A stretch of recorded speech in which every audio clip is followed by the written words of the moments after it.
Hi friends, அனைவருக்கும் வணக்கம். இன்றைக்கி வீடியோவில் நம்ம சூப்பரான ஒரு ரெசிபி தான் பார்க்க போகிறோம். எக் ரைஸ் தான் பார்க்க போகிறோம் ஃப்ரெண்ட்ஸ். முட்டை சாதம் நம்ம லஞ்ச் பாக்ஸ் ரெசிபியாக இன்றைக்கி பார்க்க போகிறோம். ரொம்ப நாளுக்கு அப்புறம் இன்றைக்கி நம்ம வீடியோ போட்டிருக்கோம், பாருங்கள். ஃபஸ்ட்டு நம்ம வானல் வச்சுக்கலாம். வானல் சூடானதுக்கப்புறம் எண்ணெய் சேர்த்துக்கலாம். எண்ணெய் கொஞ்சம் கூடவே சேர்த்துக்கிட்டோன்னா ரைஸ்க்கு ரொம்ப நல்லாயிருக்கும். நான் பார்த்திங்கன்னா ஒரு பிரிஞ்சி இலை, சின்னதாக ஒரு பட்டை, 2 கிராம்பு, 2 ஏலக்காய் சேர்த்துக்கிறேன். நல்லா எண்ணெயில் அது பொரியட்டும். நெக்ஸ்ட்டு ஒரு 4 சின்ன சின்னதாக வெங்காயம், பெரிய வெங்காயம் எடுத்து நான் கட் பண்ணி வச்சுருக்கேன். பொடிசாக கட் பண்ணி வச்சுருக்கேன். அதையும் எண்ணெயில் போட்டு நல்லா வதக்கிக்கலாம். வெங்காயம் நல்லா வதங்கினுச்சுன்னா நல்லாயிருக்கும் சாதம். வெங்காயம் நல்லா வதங்கிடுச்சு. இப்போது கொஞ்சமாக இஞ்சி பூண்டு பேஸ்ட்டு சேர்த்துக்கலாம். இஞ்சி பூண்டு பேஸ்ட்டையும் வெங்காயத்தோடு சேர்த்து நல்லா வதக்கி விட்டுக்கலாம். இந்த பச்சை ஸ்மெல் போகிற வரைக்கும் நம்ம வதக்கி விட்டுக்கலாம். நல்லா வதங்கட்டும். நெக்ஸ்ட்டு நல்லா 2 பழுத்த தக்காளி பொடிசாக கட் பண்ணி வச்சுருக்கேன். அதையும் சேர்த்துக்கலாம். அது கூட கொஞ்சம் கருவேப்பிலையும் சேர்த்துக்கிறேன். அதையும் சேர்த்து நல்லா வதக்கி விட்டுக்கலாம். நல்லா எண்ணெயில் மசிய விட்டு, தக்காளி மசிய விட்டு வதக்கி விட்டுக்கணும். வதக்கிக்கலாம்.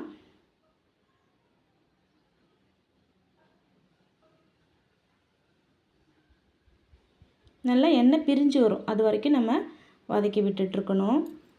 தக்காளி நல்லா மசிஞ்சால் தான் நமக்கு அந்த டேஸ்ட்டு கொடுக்கும். நல்லா பேஸ்ட்டு நமக்கு அந்த டேஸ்ட்டு கொடுக்கும்.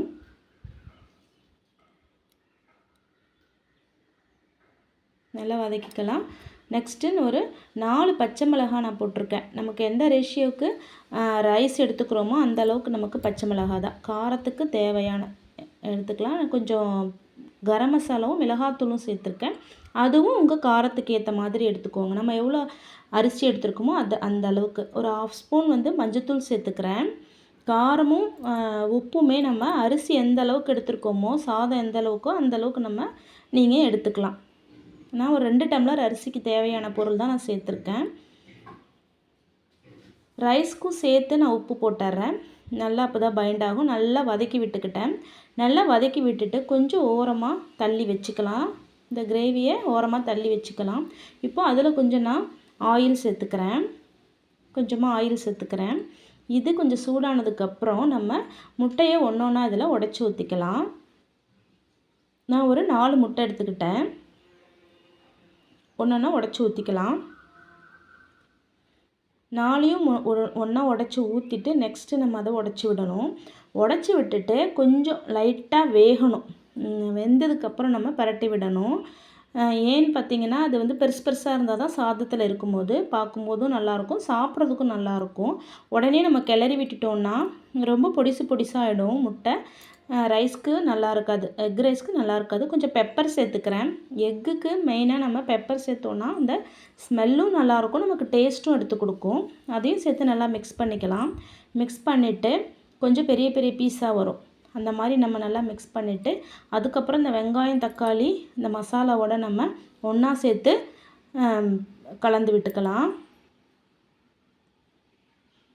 அப்போ தான் இந்த எக்குலேயும் நம்ம இந்த சேர்த்துருக்க உப்பு, காரம், அந்த பட்டையெல்லாம் போட்டிருக்கோம் இல்லையா, அந்த ஒரு ஸ்மெல்லு எல்லாம் ஒன்றா பைண்ட் ஆகும். நல்லா ஒன்றா மிக்ஸ் பண்ணி விட்டுக்கலாம்.